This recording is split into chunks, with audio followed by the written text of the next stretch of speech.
ચૈતર વસાવાના સમર્થનમાં રાજપીપળામાં મોટી સંખ્યામાં લોકો ઉમટી પડ્યા. વરસાદ હોવા છતાં પણ તમામને સાઈડમાં મૂકીને લોકોએ સમર્થન કર્યું. ત્યારે આ મંચ ઉપરથી ચૈતર વસાવાની બંને પત્નીઓ અને તેમના કાર્યકર્તા એટલે સ્થાનિક નેતા રાધિકા રાઠવાએ પણ સરકાર ઉપર આકરા પ્રહારો કર્યા. સાથે આગામી દિવસોમાં ચૈતર વસાવા જેલથી બહાર આવશે એવી આશા તો વ્યક્ત કરી છે, પણ જે લોકો આના માટે જવાબદાર છે તેમને પણ છોડવામાં નહીં આવે, બક્ષવામાં નહીં આવે તેવી વાત કરવામાં આવી છે. નમસ્કાર, હું છું ચિંતામણી પુતેલ પટેલ. સ્વાગત છે આપનો મારા કાર્યક્રમમાં. આવો સાંભળીએ આ સ્ટેજ ઉપરથી રાધિકા વસાવા, શકુંતલા વસાવા અને વર્ષા વસાવા શું કહી રહ્યા છે. કાલે અમને હાઈકોર્ટ દ્વારા મને અને મારી સાથે 4 ખેડૂતોને જેલમાંથી મુક્તિ મળી છે. નામદાર હાઈકોર્ટનો અમે આભાર માનીએ છીએ. અને ધારાસભ્ય ચૈતર વસાવા વન વિભાગના કેસમાં અમને સજા કરવામાં આવી હતી. આ સજા ભાજપ સરકારે ખોટી રીતે અમને જેલમાં ફસાવ્યા છે, પણ એનો જવાબ 2027માં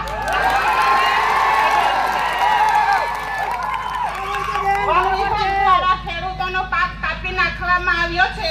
ખેડૂતોને ન્યાય અપાવવાના બદલે આ ખોટી સરકારે એમને સજા ભોગવી છે, પણ એનો જવાબ પણ આપણી જનતા આપવા માટે તૈયાર છે.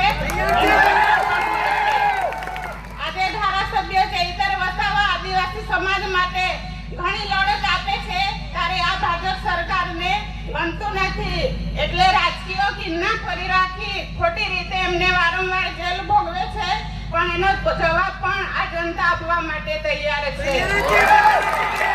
અમને 2027માં જ્યારે આ કેસ થયો હતો ત્યારે અમને સેન્સન કોર્ટ દ્વારા અમને જામીન મળ્યા હતા, પરંતુ અમારી તારીખ અમે દર મહિને ભરતા હતા. મહિનામાં અમને 2 તારીખ પાડવામાં આવી.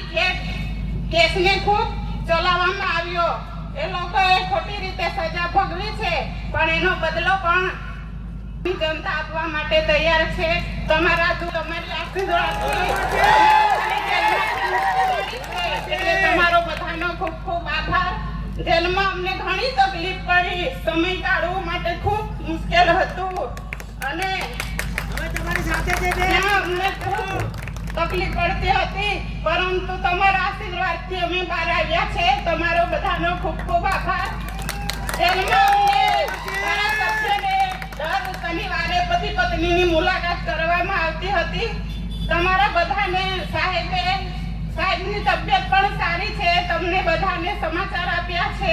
બધાને મારી યાદ આપજો અને ટૂંક સમયમાં અઠવાડિયામાં ચૈતર વસાવાને પણ જામીન મળશે. અને નામદાર હાઈકોર્ટનો અમે આભાર માનીએ છીએ. ન્યાય પ્રણાલિકા પર પૂરો ભરોસો છે.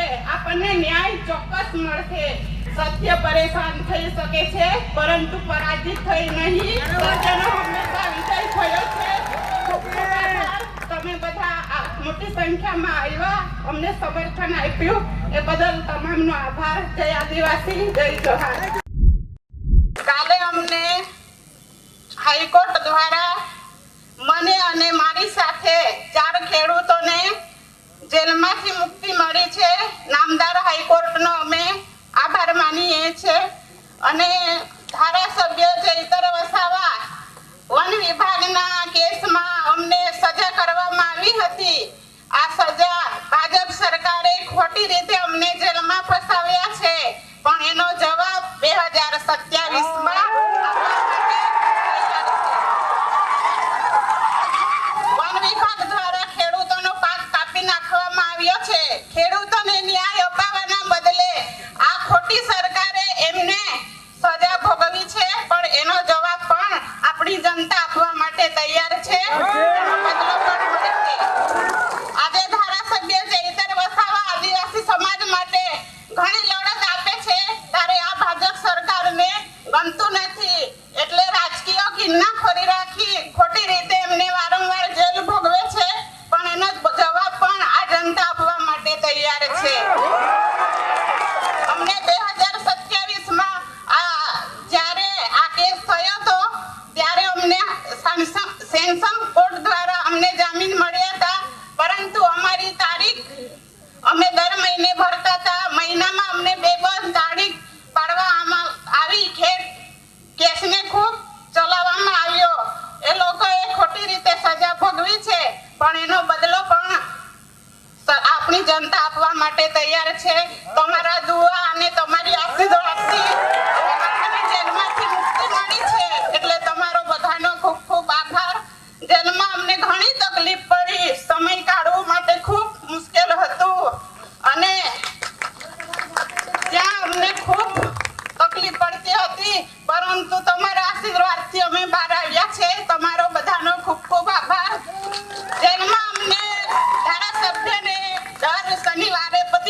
તમારા બધાને સાહેબની તબિયત પણ સારી છે. તમને બધાને સમાચાર આપ્યા છે. બધાને મારી યાદ આપજો અને ટૂંક સમયમાં અઠવાડિયામાં ચૈતર વસાવાને પણ જામીન મળશે. નામદાર હાઈકોર્ટમાં જામીન આપવામાં આવ્યા છે અને નામદાર હાઈકોર્ટનો અમે આભાર માનીએ છીએ. ન્યાય પ્રણાલિકા પર પૂરો ભરોસો છે. આપણને ન્યાય ચોક્કસ મળશે. સત્ય પરેશાન થઈ શકે છે પરંતુ પરાજિત થઈ નહીં. સત્યનો હંમેશા વિજય થયો છે. ખૂબ ખૂબ આભાર. આપણા મહેમાનો, તાલુકા પંચાયતના સભ્ય, જિલ્લા પંચાયતના સભ્ય, ઘણી દૂર દૂરથી પધારેલા યુવાનો, માતા બહેનો, આગેવાનો, ઘણી મોટી સંખ્યામાં તમે અહીંયા પધાર્યા છો. તમારો બધાનો અમે આભાર વ્યક્ત કરીએ છીએ. હવે આજની આ સમર્થન સભામાં જે આપણે ગામડે ગામડે જઈને આપણા જે ધારાસભ્ય હાલ જેલમાં છે એમની સિગ્નેચર ચેમ્પિયન રાખ્યું હતું, એમાં ઘણા બધા ગામોમાં ઘણી બધી જગ્યાએ જઈને આપણા લોકોએ સિગ્નેચર કરી છે. સિગ્નેચર 1.5 લાખથી ઉપર થઈ છે. અને આપણે આજે કલેક્ટર શ્રીને આવેદનપત્ર આપવાનું છે અને આપણે એમની પાસેથી જવાબ પણ લેવાનો છે કે તમે અમને કેટલા દિવસમાં જવાબ આપશો, કે તમે રાજ્યપાલને, રાષ્ટ્રપતિને ક્યારે તમે પહોંચાડો છો અમારું આવેદનપત્ર. એનો જવાબ પણ આપણે આજે જ લેવાનો છે. આપણે બધાએ ત્યાં કલેક્ટર ઓફિસે જવાનું છે આવેદનપત્ર આપવા માટે. હવે ખાસ તો હું જ્યારે મારે એકલા હાથે લડવાનું થાય છે ત્યારે તમે બધા તમારું કામ છોડીને હર હંમેશા મારી સાથે આવીને ઊભા રહો છો. એટલે હું તમારો બધાનો સાથ સહકાર ભૂલી નથી જતી. હું યાદ રાખું છું, કેમ કે આગળ પણ આપણે એક પ્રોગ્રામ કર્યો ડેડિયાપાડા. ત્યાં પણ ઘણી મોટી સંખ્યામાં લોકો બધા પધાર્યા હતા. ઘણી દૂરથી લોકો આવ્યા, સમર્થન આપ્યું કે તમે એકલા નથી, અમે બધા તમારી સાથે છો એવું તમે મને કહ્યું. એટલે આજે હું તમારી સામે એકલી નથી, તમે બધા મારી સાથે છો. હવે આપણે જોઈએ છીએ કે ઘરનો મોભ કહેવાય, તેવી જ રીતે આપણા ધારાસભ્ય આપણો એક મોભ છે કે મોભ આજે જેલમાં છે. મોભ વગર કેટલી તકલીફ પડે છે તે આપણે બધા જાણીએ છીએ. એટલે આપણી લડત અહીંયા પૂરી નથી થતી. જ્યાં સુધી ન્યાય નથી મળતો ત્યાં સુધી આપણે આપણી લડત ચાલુ રાખવાની છે. આપણે હિંમત નથી હારવાની. તમારી બધાની આ તાકાત છે કે તમે ન્યાય અપાવી શકો છો. જનતાની અદાલતમાં કોઈનું નથી ચાલતું, જનતાનું ચાલે છે. તે આપણે બધાએ જોયું છે. એટલે તમારો બધાનો સાથ સહકાર કાયમ મળવો જોઈએ. જે ધારાસભ્ય સડકથી સદન સુધી લોકો માટે લડે છે, લોકો માટે અવાજ ઉઠાવે છે, ઘર પરિવારની ચિંતા કર્યા વગર હર હંમેશા લોકોની વચ્ચે રહે છે, એ આ ભાજપના નેતાઓને ગમતું નથી. એટલે વારે ઘડીએ જેલમાં મોકલે છે, પણ આપણે એનો બદલો લેવા માટે તમે બધા તૈયાર છો ને? આપણે બદલો લેવાનો છે. 2027માં અંબાજીથી ઉમરગામ એક પણ સીટ લોકોને નથી આપવાની. બધી સીટ આદિવાસીની આવી જોઈએ.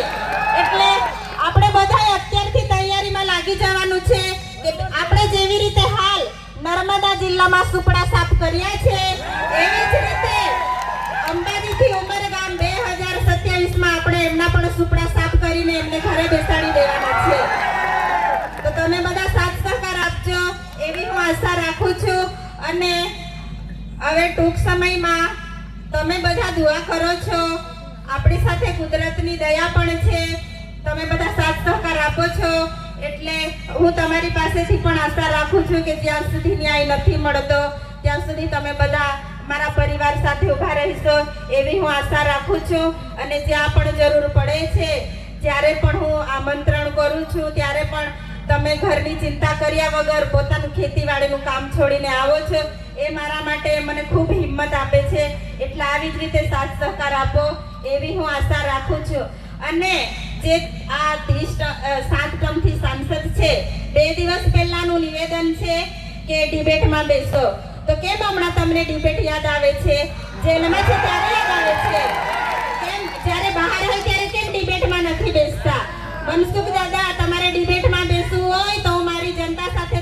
અમે ડિબેટમાં બેસવા માટે તૈયાર છું. તમે આવી જજો. અમારી જનતા અને અમે બધા તમારી સાથે ડિબેટમાં બેસવા માટે તૈયાર છે. તમે બધા સાથ સહકાર આપજો એવી હું તમારી પાસેથી આશા વ્યક્ત કરું છું. આટલું કહીને મારી વાણી પૂરી કરું છું.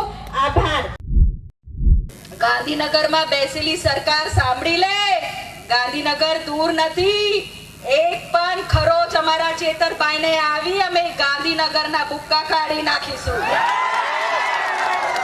અમે પદયાત્રા કરીશું, અમે ચાલતા જઈશું, પણ તમારી તાનાશાહી સરકાર સામે અમે નમવાના નથી.